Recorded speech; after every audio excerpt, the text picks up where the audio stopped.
السلام عليكم ورحمة الله وبركاته. الشمع أركهوني جرجرتو متك أشتي ومتك جاللا في ومتك كبجا أكم جرتني نجني كسم بدأ الحمد لله رب العالمين نسنا جرا قلت ربي هرس فيديو تكاك أبني ولدي ديب هندور الحمد لله ربي نجان بلشة نجان أولشة ساعتي كان نجى ولدي نديب شكرين إستاجراتو الحمد لله رب العالمين. وبليوان كيا ورتفتو تكو هندم تكسني وقلتو ما لا ألفات لا سنين جدا أنا من منقلتي فن ربيني سنقلتي فتمو جدا ما متيري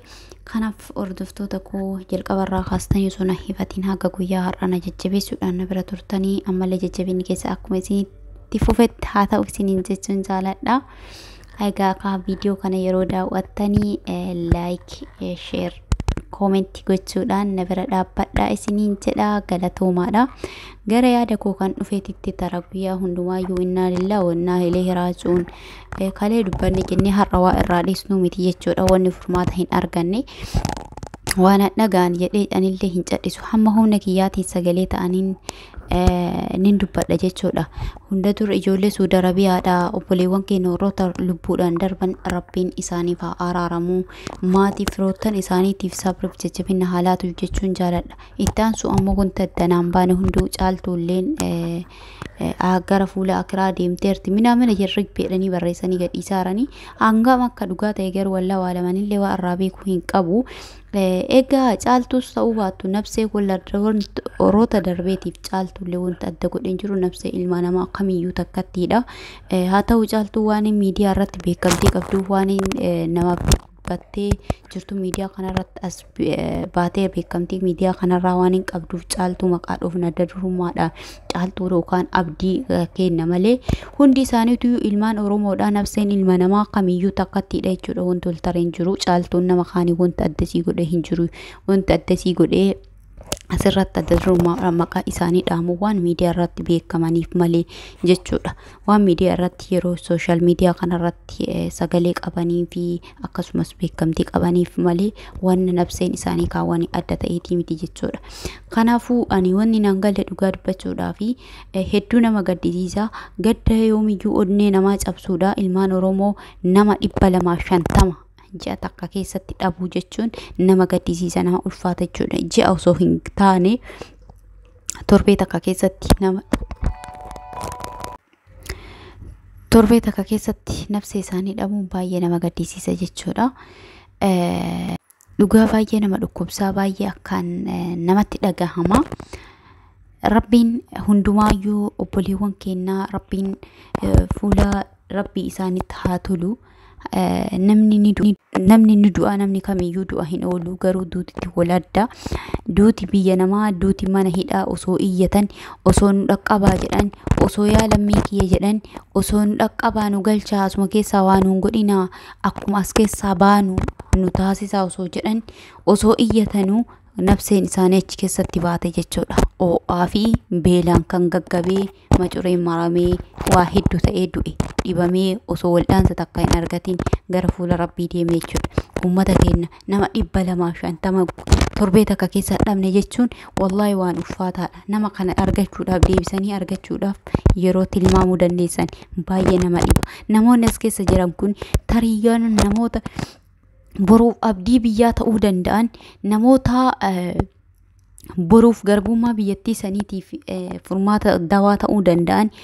achi keessa jiraachuu danda'a doktora hayyuu aalima dargaggeessa lafaa dhufaa gaachana biyya saniif ta'uu malu har'a karatti sababa jireenya baqaatii baqatanillee du'aa fi rakkoolee faana baqattee sababa waraqaa dhabuudhaa hidhamanii har'a nafsa isaanii gara kanaa yoo dhaban nama 250 jechuun yaa ummata kiyya tilmaama nama kana deebisnee argachuudhaaf wallahi yeroo dheeraa nutti fudhata jechuudha baay'ee nama gaddisiisa baay'ee nama dhukkuba baay'ee nama guba Ani beeku abdiilleen akkan oduu formeeshinii keessaanis dhagahaa jirrutti ijoollee itti dhiyeenya jettutti dhagahaa jirrutti fuulli isaa guutumatti qaamni isaa guutuuyyuu akka miidhama hamaa irra jirudha kan dubbatamee jiru. Caaltuu ammoo rip jedhanii gadhiisanii jiranii duutee jirti akiramtee jirti jedhaa jiranii kaleessarraa gadhiisaa jiranii allahu alam dhugama moo akkam kan jedhu hin beeknu achi keessa jirti moo kan jedhu hin beeknu hundumaafuyyuu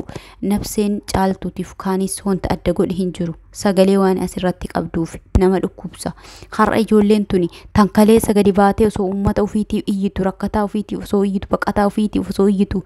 beela akka biyya keessaatiif ka biyya alaa biyyoota garaagaraatitti rakkatan osoo iyya osoo bira dhaabbata osoo sagalee ta'aniif har'a sagalee dhaban jechuudha. Baay'ee nama gaddisiisa. Nuti warroonni sagalee ta'an warroonni kan si ajaa'ibu keessaa xiqqoo warroonni sagalee qaban kunniin illee jechuudha gara tokkokkii waa sadaqaa guurratan malee gara FB silaa uummanni wal fakkaatee argutti asiin bahan jechuudha yoo bahanii daqiiqaa 5 daqiiqaa 6 tana seenaa lib godhaa bahan si ajaa'iba nama dhukkubsa jechuudha maaliif iddoo sadaqaa waa itti darban malee iddoo kan dhaabbachuu hin danda'an jechuudha kun maal agarsiisa maaliif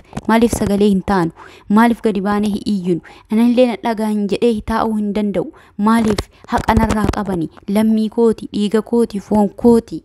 akkamittiin cadhisa yoo eenyuun na dhagaa jedhee eenyutuyyuu naaf dhagaa jedhee hin cadhisuu hin danda'u asittillee jechuudha namni tokko lama na dhaga'u gahaadha. Kanaafuyyuu kallattii dandeenyuun piliis haa iyyinu piliis jenaas akkasi gayyaa isan irratti afaan dandeessaniin dubbadha afaan dandeenyu haa dubbannu nu martuyyuu haqa nurraa qabdi ijoolleen tuni haqa oromummaadha wallahi haqa guddaa nurraa qabdi jechuudha.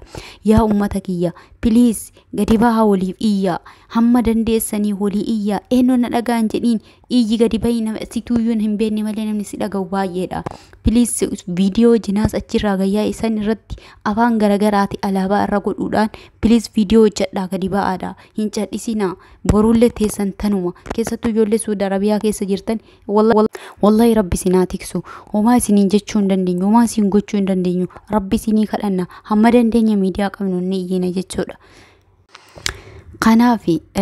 rabbiin keerii haa godhu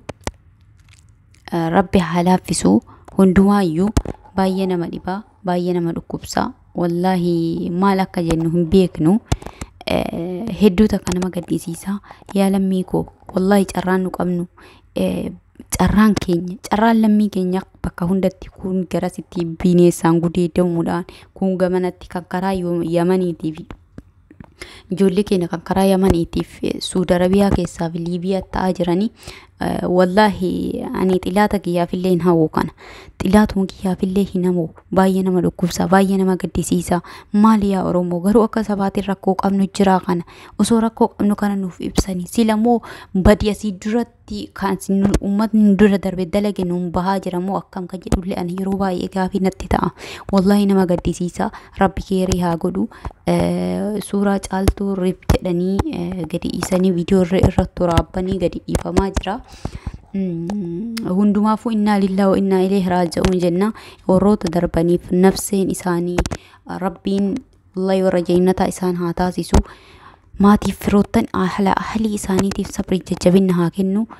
kan dhibamaa kenna rabbiin nuuf haa fayyisu biliisa akka amantaa keessaniin du'aayiinillee nu bira dhaabbadhaa bira nu dhaabbadhaa lammii keenya nu qaqqabaa jedhaani osoo nu qaqqabaadhaan nafseen keessaa bahaa jirti wallahi baay'ee nama gaddisiisa nama 250 torbee takka keessatti dhabuu jechuun Suudi Arabiyaa mana hidhaa keessatti jenaasni akka qoraaniitti hidhamee gadi yaa'u jenaasni sunu gayyaa'ee eessatti kabajama dhiqameetu awwaalchaa iyyuu hin argatu baay'ee nama guba.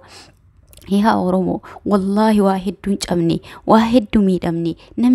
namni kamiyyuu du'a hin oolu eenyuyyuu ni du'a ka Ameerikaa jirullee ka Kanaadaa jirullee ni du'a kan biyya cunqursaa kana keessa jiru qofaa miti hundumtuyyuu ni du'a eenyuyyuu achi hanqatu garuu duutitu wal adda namni du'ee dhiqamee kafanamee awwaala qaba garuu iyyuu Suudi Arabiyaa keessatti awwaala hin qabu dhibamaa yaala hin qabu beela'aa nyaata hin qabu laa ilaaha illallah wallahi ani baay'ee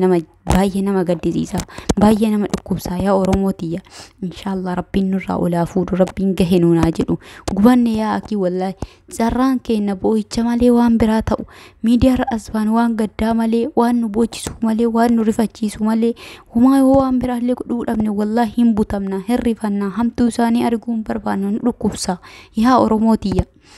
ربين نوف هالافسو ربي نوف هاججيرتو جهنون هاجدو والله باينا ما قد سيسا إن شاء الله ربين نوف هالافسو ربين وروتا دبود أندر جينا تانوف هاك أنانيسو كان إبا dhibee nuuf haa fayyisu kan beela nuuf haa baasu gahenuun haa jedhu tana achi hamtuu biraan nun dhageessisinii hin turin yeroo gabaabduu keessa rabbi furmaata nuuf haa laatu isinii jechuun jaaladha obboleewwan kiyya insha Allah rabbiin isin bira haa jiraatu du'aa nuuf godhaa. Assalaamu alaykum warahmatullahi wabarakaatuh.